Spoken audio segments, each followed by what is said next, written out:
I lost my father when I was a little girl and my mum remarried, but he had a problem with me in particular.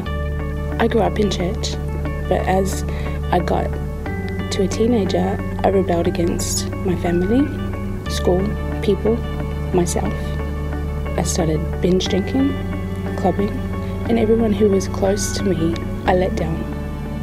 And then I got cancer.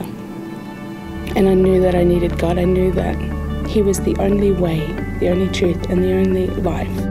Even though I was sick, my son was sick, my husband was sick, we had God, and He had His hand on us, and we knew that everything was going to be all right. God's not only healed me from cancer, He's healed every aspect of my life. God has given me a hope.